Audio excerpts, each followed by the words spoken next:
The knock was sharp, not urgent, but official. I opened the door to a man in a navy windbreaker, clipboard in hand. "Miss Halden." I held his eyes a moment too long. "Not anymore." He blinked. "Right. Sorry. A signature, please." I signed. The envelope was thick, heavy, like it wanted to make a point.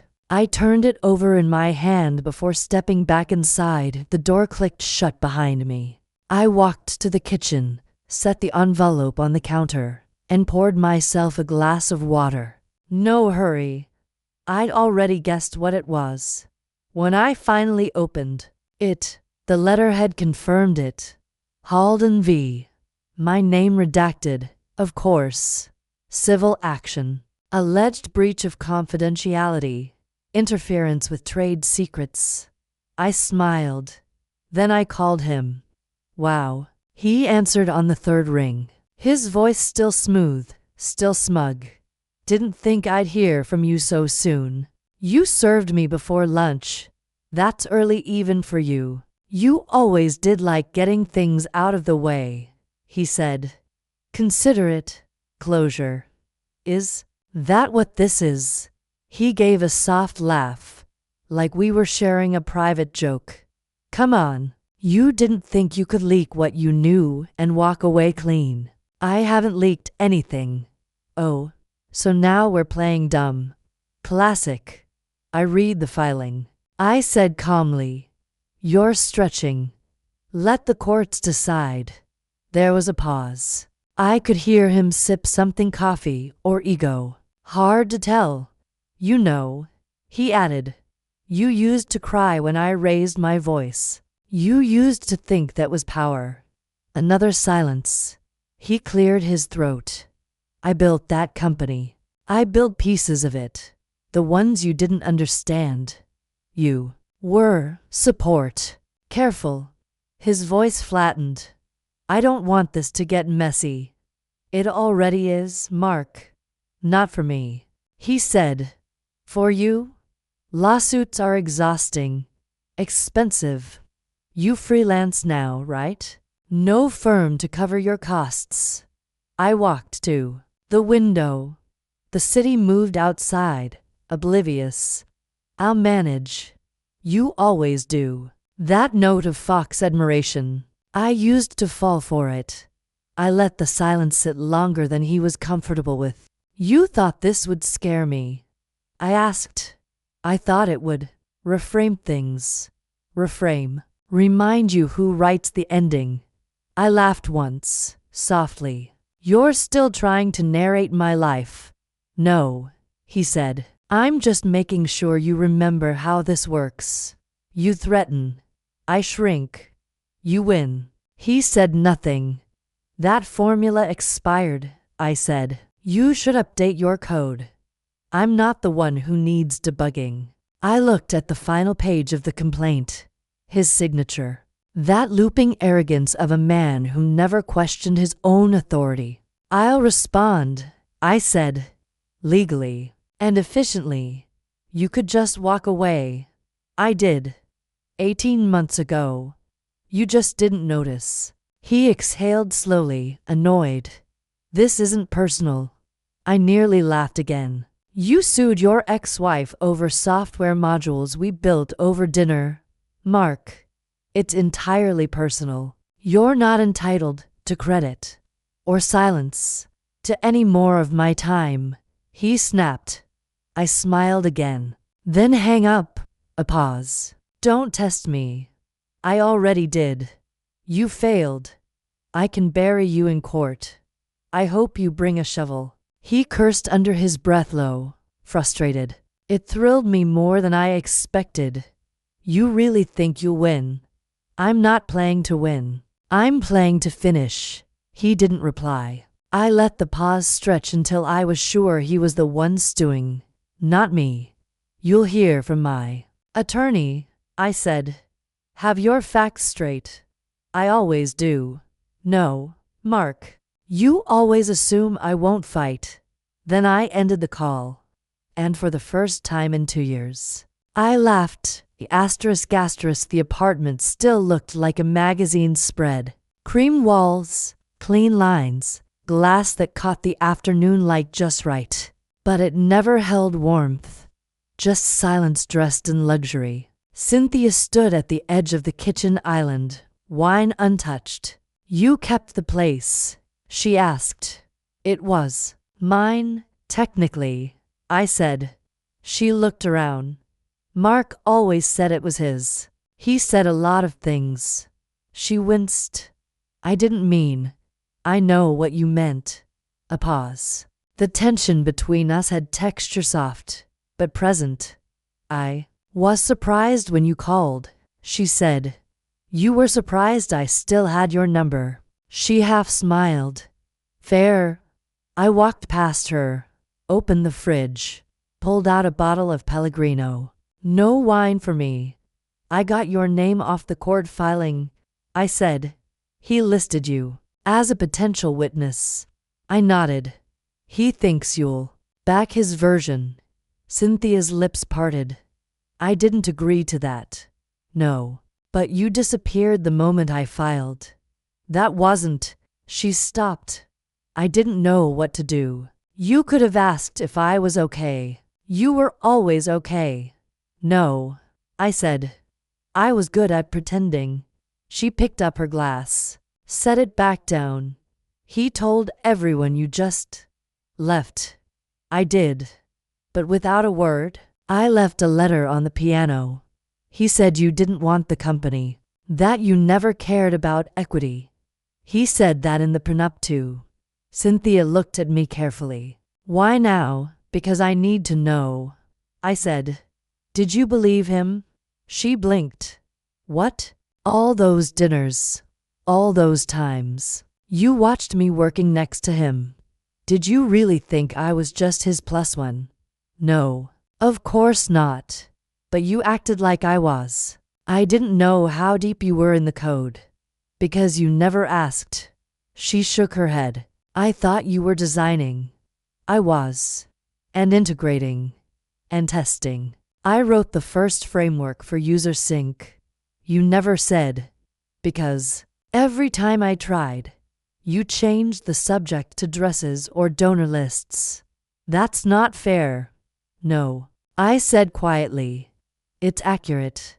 Cynthia walked to the window, looked down at the park. I wanted to stay neutral. There's no neutral when someone disappears you.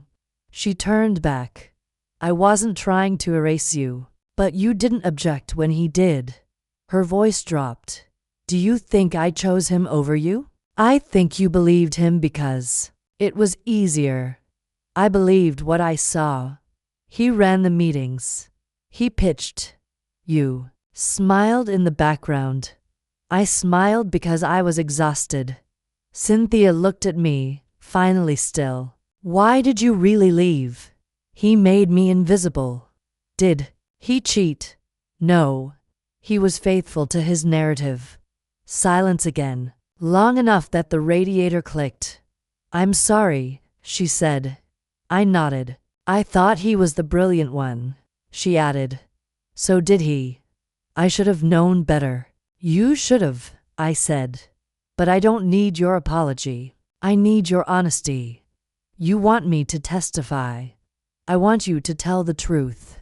She hesitated. "If I say I saw you working, they'll ask how involved I thought you were. I'll have to admit I didn't really know." "That's fine. They'll say I wasn't paying attention. That's the truth too." She let out a breath. "You've changed." "No," I said. "I've stopped editing myself." She looked around the room again, slower this time. "It really was beautiful, wasn't it? On paper." We both stood there, glass between us, the city stretching wide and clear. "Okay," she said softly. "I'll tell them what I saw. That's all I need." She finally sipped her wine. "It's good to see you." "You too," I said. And this time, I meant it. ****. The dishwasher hummed softly. Mark was in the living room, half watching a documentary, half scrolling his phone. I stood in the study, door ajar, the suitcase open on the rug. I placed my hard drive inside, wrapped in the old cashmere sweater he'd never seen me wear. "Do you want tea?" he called. "No," I said. "Green or black?" I said no. He didn't respond. I pulled the folders from the shelf one by one. Code printouts, early drafts, project timelines with my annotations in the margins. He hadn't touched this shelf in years. "You're quiet tonight," he said, still from the couch. I zipped the side pocket. "You're usually humming when you work." "I'm not working." He leaned into the doorway without knocking. "Taking a trip." "Something like that." "Where?" I looked up. "Does it matter?" He smiled. "Only if I'm invited." I stared at him. "You're serious?" "I am." He took a step in. "You're upset about the suit." "It's just strategy. Not personal." "You made my work disappear." "That's personal." "I didn't make it disappear. I just clarified the origin story." I picked up the flash drive from the desk. "You mean rewrote it?" "You're being dramatic." "No, I'm being specific." He crossed his arms. "You've always hated the spotlight. That's not the same as being erased." "You're not erased," he said. "You're just adjacent." I put the flash drive in my coat pocket. "Thank you. That makes this easier." "What does?" I closed the suitcase. "Leaving." His expression flickered. "You're actually doing it." "I've been doing it for months." "Then why are you still here?" "Because I wanted to leave clean." "Quiet." "You always do things quiet." He muttered. "Even the fights." "There were no fights," I said. "You can't fight someone who won't see you." He walked closer. "You think I didn't see you. I think you only saw what you could use." "That's not fair." "No, but it's true." Mark's voice tightened. "You can't just walk out." "I'm not asking permission." He looked at the suitcase. "You're not taking anything that belongs to the company. These are my files, my drafts, my code." It was a joint effort. I stared at him. "You said in the deposition that I was non-essential." I had to say that. "No," I said. "You wanted to." He took a breath. "If you leave now, it'll look bad." "For you?" He didn't answer. "I'm not here to manage your optics. You'll regret this." "I already regret staying this long." He stepped back like I'd slapped him. I lifted the suitcase and headed for the door. "You have nothing," he said. "No capital, no investors, no name." "I have receipts." "They won't save you." "No," I said. "They'll bury you." Mark laughed, sharp and thin. "You think you're dangerous." "No," I said, opening the door. "I think I'm free." And I walked into the night. Nathan looked older. Softer around the jaw, same sharp eyes. "I didn't think you'd call," he said, sliding into the booth across from me. "I wasn't sure you'd show." I had to. Curiosity's a powerful thing. I handed him the folder. "It's all there." He opened it. His brow furrowed. "This is the prenup, page 11, clause 32. He scanned fast, then slower. He actually signed this. He didn't read it. Just laughed and said, "You're cute when you play lawyer." Nathan blinked. Jesus. It was a hedge, in case he ever tried to cut me out. He kept reading. "You tied your intellectual contributions to equity valuation? Only in the event of divorce or sale." He looked up. He didn't redact this. He didn't notice it. Nathan leaned back. "You always were 3 moves ahead." I had to be. He tapped the clause. "You think this holds?" I know it does. You'll need corroboration. I have timestamps, commits. I just need a witness. His gaze held mine. Me. You were in the room. You saw me write the sync module. He rubbed his jaw. That was years ago. Doesn't mean it didn't happen. Nathan exhaled. Why now? He's suing me for breach. For your own code. I nodded. And you're hitting back with a prenup. I folded my hands. Do you remember the Tuesday night he left for Tokyo? You stayed late to finish the UI pass. Yeah. I was at the whiteboard, remember? With the marker between your teeth. Exactly. You said, that's the cleanest merge I've seen all month. Nathan smiled faintly. I did say that. I need you to say it again. In court. He looked down. I'm contracting with Halden Technologies. I nodded once. Then this is a conflict. A big one. I understand. Nathan's voice lowered. If I back you, I lose my retainer. If you don't, you lose your integrity. He frowned. You think that's fair? I think it's true. You always did cut straight through. I don't have time to circle. He flipped the folder shut. He'll come after me. I know. He'll call me disloyal. I sipped my water. You're not loyal to him. You're loyal to the work. Nathan's jaw flexed. You really built that module yourself. I built the core logic. He debugged to lines and took the credit. I remember that rollout. He toasted himself at the launch party. I stood in the back. You asked me if I'd had champagne. I hadn't. Because you don't drink when you're angry. I was furious. Nathan studied me. You've changed. No, I said. I've stopped apologizing. A long silence. He nodded slowly. I'll testify. You're sure? I should have spoken up then. I didn't. That was cowardice. It was survival. He slid the folder back across the table. Tell your lawyer I'll draft a statement. I will. He started to rise, then paused. He won't see this coming. He never did. Nathan gave a small smile. Clause 32. That's cold. That's prepared. He nodded. You win this. What then? I get my name back. Good. He stood. It always belonged to you. Then he walked out, and I sat alone, watching the clause burn in my memory. Asterisk, he was standing at the kitchen counter, pouring oat milk into his smoothie like it was another flawless morning. I need you to listen. I said. Already am, he replied without turning. I'm serious, Mark.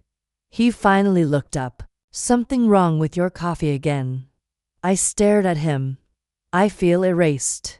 He froze. The blender hummed behind him, then stopped. Erased. He repeated. Yes. He wiped his hands on a towel.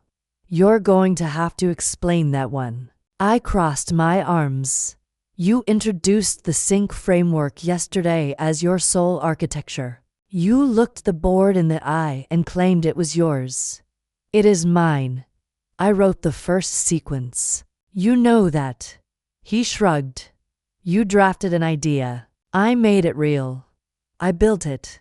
I finished it. I stepped closer. That doesn't make it yours. He snorted. God, you really believe this, don't you? I was in every iteration. Every late night. You watched me code. I wrote the logic, Mark. You scribbled some notes and watched me bring them to life. I blinked. That's not true. He walked past me, casually, like we were discussing groceries. You always want credit for things you barely touched. I turned slowly. I built that system with you. No, you built a fantasy where you matter more than you do. I didn't respond. Not yet. He grabbed his glass, took a long sip, then looked at me with a smile that didn't reach his eyes. You're sensitive today, he said. I'm done, I said. He laughed. It wasn't loud. Just clean, cold, and full of dismissal. I said nothing. Oh, come on, he said, amused. This again? Is it because Cynthia got promoted? Are we spiraling into another feminism monologue? I looked at him carefully. You think this is about Cynthia. It's always about something emotional with you. No, it's about the silence I've swallowed for years. He raised an eyebrow. Now you're a martyr. No, I said. I'm just not your shadow anymore. That's poetic. Mark. No one cares about the quiet girl with the clipboard. You were the wife. You looked great at dinners. You smiled when I pitched. That's the role. I didn't speak. Not yet. He set his glass down. You should be thanking me. For what? For the life. For the visibility you have because of me.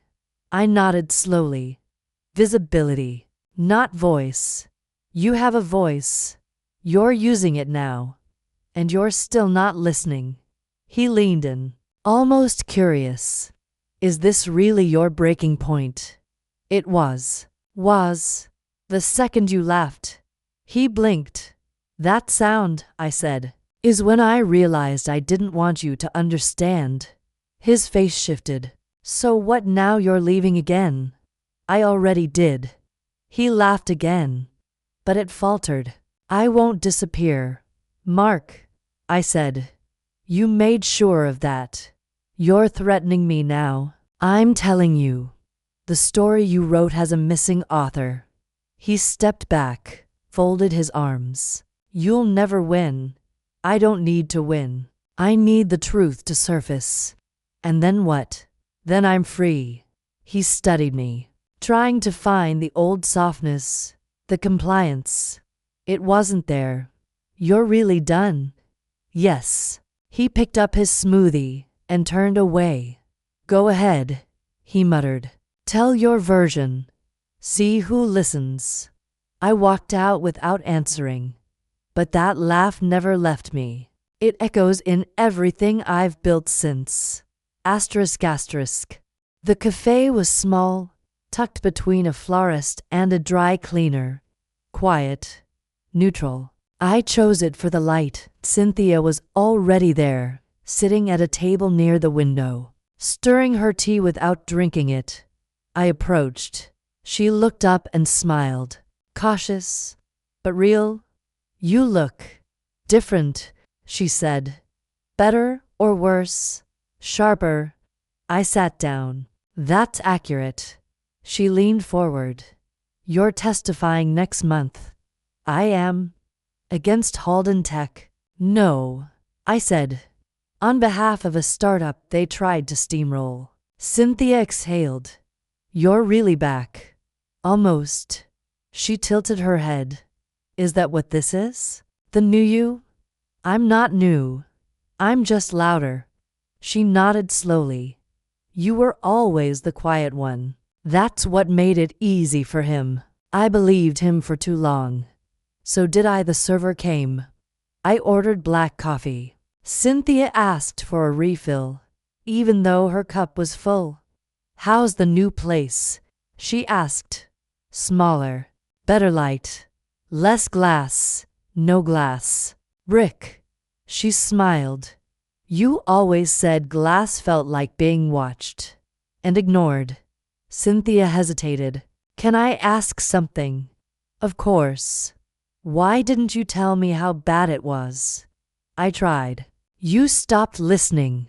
She looked down. I was afraid to get in the middle. There was no middle. Just me and the silence. I'm sorry, she said. I know. She met my eyes. I read the filing. Your work was everywhere in that code. Buried. On purpose. Not by accident. She leaned back. And you're consulting now. Contract cases. Mostly IP. Some equity disputes. Helping other women. Helping anyone who's been erased. Cynthia shook her head. You always had a spine. No, I said. I had a mask. This is the spine. We paused. Outside, someone walked a husky past the window. Inside, the server brought my coffee. You still drink it black? She asked. Taste matters now. I missed this, Cynthia said. Us. I sipped. It was never us at the end. I'd like to fix that. You can start by showing up. She nodded. Tell me what you need. Honesty. Consistency. No more selective silence. I can do that. We sat with that. No rushing. Cynthia took out her phone. Want me to help prep your testimony? You'd do that. I owe you. No, I said. But you can walk beside me. That's enough. She smiled. Welcome back. I smiled too. Almost. The conference room was windowless, clean, and humming with quiet confidence. Lena Stokes sat across from me, laptop open, her posture razor straight. Line 847, she said, tapping the screen. Time stamped June 4th. 11:42 p.m. Metadata shows your credentials. IP traces to your old home address. I leaned forward. That's the core logic function. She nodded. And it predates his first commit by 6 days. Can you verify it?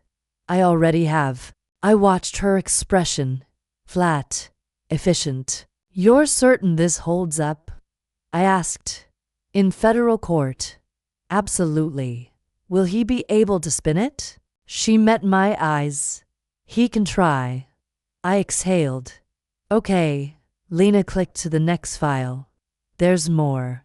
Cross-referenced Slack exports show you describing implementation pathways. His responses were generic. Nice. Cool. Let's ship it. That sounds right. She pulled up another window. Here's the working repo from July. You authored the encryption wrapper. He changed to comments. I stared at the screen. My initials, again and again. You understand, she said. This is beyond symbolic. I do now. Lena sat back. You waited a long time. I had to. You could have lost everything. I almost did. She folded her hands. Why now? Because he sued me for theft. Lena's voice was even. This isn't theft. It's authorship. I looked at her. You've done this before. Plenty. Did they all win? No. She paused. But the ones who told the truth didn't lose. I nodded as she pointed to a PDF. This is a snapshot of your version history. 73 commits. All traceable. Will that be enough? It's already enough. I studied the timestamps. So many late nights. Alone at the keyboard. Cold tea on the windowsill. Did you ever work with someone like him? I asked. Lena tilted her head. A man who steals and smiles doing it. Yes. More than I'd like. What did you do? She answered plainly. I documented everything. I half smiled. You don't get rattled, do you? No, she said. I deal in facts. I closed the file. I've been waiting for this moment for 2 years. You've got receipts. I nodded. Real ones. Lena tapped her pen against the table. We'll draft a declaration. Timeline. Expert statement. Will you testify if needed? I already blocked out the dates. Her certainty steadied me. You know, I said, he once told me, ideas don't belong to anyone. Lena raised an eyebrow. Convenient. And now he claims mine as proprietary. She sat back. Discovery's beautiful, isn't it? It's justice. No, she said. It's proof. We sat in silence a beat longer. Thank you, I said. Lena didn't smile. Get ready. He won't stay quiet. I'm not afraid. You shouldn't be. You're armed now. And I was. Documented. Verified.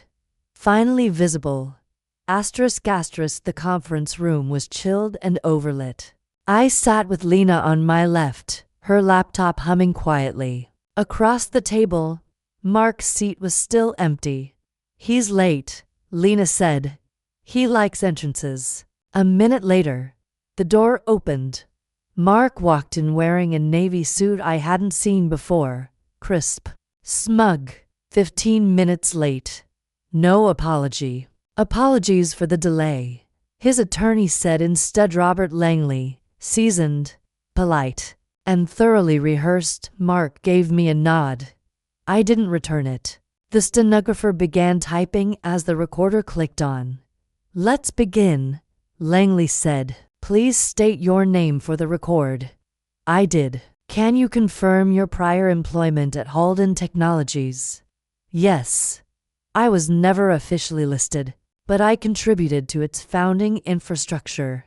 Langley smiled. Unofficially contributing. Understood. And you claim authorship of which portion of the Sync framework? I don't claim it. I wrote the original logic for the Sync engine, implemented encryption architecture, and performed integration testing for the beta prototype. Mark exhaled audibly. Langley tapped his pen. Would you say your contributions were minor in the overall execution? No. They were foundational? Can you prove that? Lena slid a document across the table. Exhibit C: authenticated logs, IP trace, version control records, and time-stamped commits. Langley scanned. We'll review these. But even if you typed some lines of code, the intellectual vision was mine, I said. Langley's eyebrows rose. Pardon? I pitched the Sync system over dinner. I mapped it out on a whiteboard while Mark packed for Tokyo. He approved the idea and suggested I write a proof of concept. Mark scoffed. That's revisionist. Langley held up a hand. Mr. Halden, please. I turned to him. Would you like to explain your Slack message from June 3rd? The one that reads, and I quote, "Your modular stub's clean. Ship it when you're done." Langley cleared his throat. Let's stay on topic. This is the topic. Lena said. Langley shifted. Let's discuss ownership. Did you sign over any rights? I never signed anything. But he did. I opened the folder in front of me, slid out a copy of the prenup, and pointed to clause 32. Mark's smile faltered. Langley leaned in. This clause refers to equity, tied to intellectual contribution in the event of sale or dissolution. Correct, I said. And as we are now dissolved, it applies. Mark's jaw clenched. Langley turned a page. He says you had no technical title. I didn't need one. The code has my name, Lena added. We've validated her credentials, the commit trails, and third-party witness statements. Langley paused. So you believe you're owed part of Halden Tech's valuation? No, I said. I'm owed my name, my work, my place in the record. Mark finally spoke. You're still bitter. I faced him. No, I'm precise. He leaned forward. This won't end how you think. It already has. Langley jumped in. Let's redirect. I want the truth in writing, I said. That's all? Mark laughed once, short. You're doing this for pride. No, I'm doing this because I remember. Lena spoke softly. We have everything we need. Langley sighed. Fine. This deposition is concluded for today. The recorder stopped. Mark stood. You're making a mistake. No, I said. I'm correcting one. He stared at me, searching for fear. I gave him calm. And he saw it. All of it, asterisk. Cynthia slid the phone across the table. He's offering 7 figures, she said. No admission. Sealed terms, mutual dismissal. I didn't touch the phone. It's not enough. It's more than you'd win at trial. I'm not here to win. I'm here to be seen. She gave a small nod. Langley said it's a final offer. Did he sound confident? No. He sounded exhausted. I looked out the window. Late afternoon light hit the conference table like a spotlight. I stayed silent. He thinks you'll fold, Cynthia said. He thinks I'm the same. She leaned forward. If we don't take it, discovery goes public.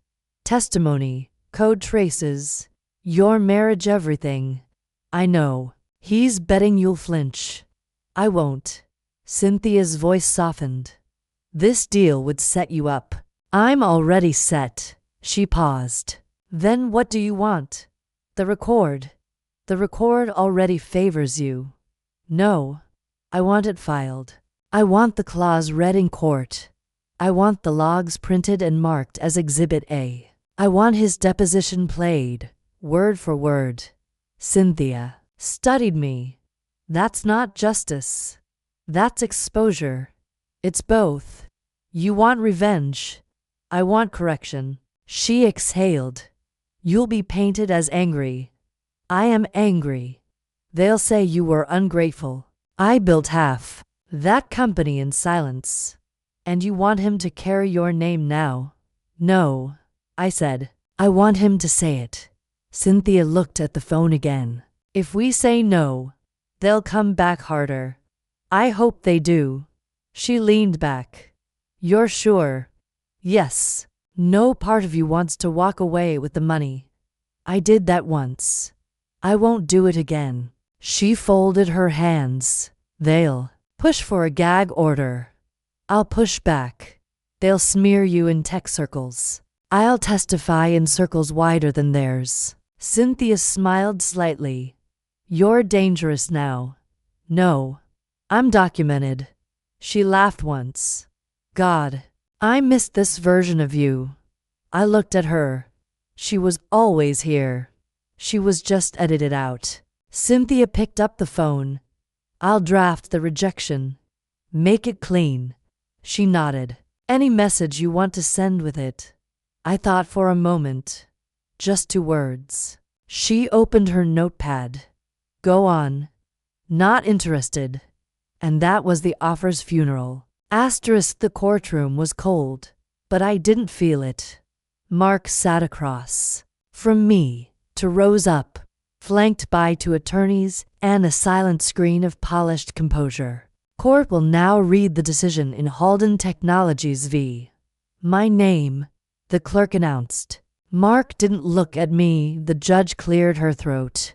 Having reviewed the evidence, deposition transcripts, source code history, and contractual documentation, the court finds the defendant's contributions constitute material intellectual property and are protected by Clause 32 of the marital contract. Mark's fingers twitched. Slight. Sharp.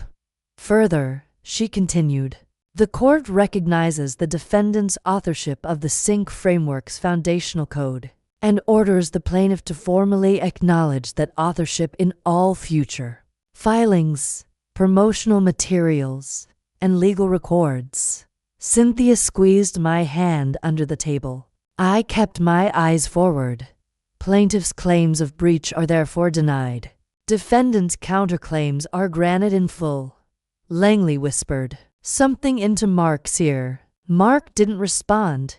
In addition, the judge said, the court orders amended shareholder documents, retroactively recognizing the defendant as a co-founder. I watched Mark's profile tighten. Jaw set, breath held. Let the record reflect, the judge concluded. This decision is final. Court is adjourned. The gavel fell. I stood slowly. No rush. No breath wasted. Mark turned at last.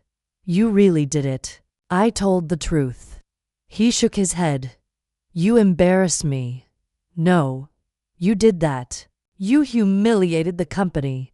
I corrected it. You've changed, he said. No, I said. I stopped accepting invisibility. Mark stepped closer. Do you think this makes you bigger than me now? No. I think it makes me visible. He laughed under his breath. You had to burn everything. I had to step into the light. Mark's voice dropped. You'll be remembered. For this? I hope so. For blowing it up. For building it. Then claiming it. He studied me. You still think this is about code? No. It's about authorship. Langley placed a hand on Mark's shoulder. We should go. Mark stared another second, then turned. As he walked out, I saw it shrink. The collapse behind the posture. Cynthia leaned in. You ready? Yes. You want to say anything else to him? No. She smiled. Then we're done here. I stepped into the hallway, and I didn't look back. I walked the perimeter of the park with a coffee in one hand and my phone in the other. No destination. Just the sound of leaves whispering and my boots on gravel. My thumb hovered over his name. The thread was still there. Years of messages. Logistics. Reminders. Barbed jokes wrapped in civility. No warmth. Just maintenance. I tapped edit contact, double quotes delete. No fanfare. No prompt asking if I was sure. I kept walking. A woman jogged past with her golden retriever. A child dropped his mitten. The sky was clean, pale, quiet. I inhaled without thinking about who I had to be next. My phone buzzed. Unknown number. I ignored it. No voicemail. I kept moving, slower now. A man at a bench glanced up. I nodded. He didn't smile, just returned the nod. Respectful. Mutual anonymity. I sat on the next bench. Sip. Still hot. Still bitter. Still mine. A pigeon hopped near my foot. I didn't move. No one knew where I was. Cynthia didn't check in. Lena had filed the paperwork already. The silence was earned, not empty. A teenager behind me laughed. Not cruelly, just big, full sound. I let it pass through me. My phone buzzed again. Another number I didn't recognize. I turned it off. I leaned back and let my body settle. No pressure in my chest. No list in my head. Just breath and stillness and space. A text came through anyway, even with the phone off. A last ghost slipping past the gate. From an unsaved number. You proved your point. We both lost. I stared at it. I typed. No, I lost yours. You just lost the illusion. Then deleted it. I deleted the whole thread. My number changed the next morning. No announcement. I stood and walked back toward the street. No applause. No echo. Just peace. And enough quiet to finally hear myself think. Asterisk the plaque read. Hollis & Co. Simple brushed brass. No tagline. Just the name of the street I grew up on. One door, one buzzer. Quiet. Intentional. Elena stood in the entryway. Arms folded over a leather portfolio. Did I dress wrong? She asked. No. You dressed like someone who wants this. She exhaled. I've read everything you've published. Flattery's easy. Show me what you know. She handed me a thumb drive. Prototype API wrapper. I built it from scratch. I plugged it in, opened the code. Nice logic. Clean structure. Whose idea? Mine. I ran it past my last manager. He borrowed it. I looked up. What happened? I left. Smart. Elena hesitated. Was it like that for you, too? Yes. Did anyone believe you? Not at first. She swallowed. Why did you start this firm? I closed the laptop. Because I wanted a place where silence isn't currency. She smiled. That's what I want to. You have a lot to unlearn. I'm ready. I motioned toward the desk beside mine. That's yours. She blinked, just like that. No games. No tests. What's the catch? You learn fast. You work clean. And you don't ask me to explain my resume. Elena sat slowly. People always ask you, only when they're looking for a reason not to listen. She glanced at the plaque. Hollis. Where's that? Queens. Dead End Street. Rent-controlled windows. I learned how to debug on a second-hand Dell in a room with no heat. That's badass. I smiled. It was cold. Elena opened her notebook. What's first? Audit our client's back-end logs. They think someone's siphoning code. You think it's internal? I think it always is. She tapped her pen nervously. Can I ask one more thing? Go. Was it worth it? Fighting? Everything. I held her gaze. Yes. She nodded. Okay. I'm ready. I watched her shoulders square. Familiar posture. A decade ago, that was me. Only now, I didn't need to explain anything.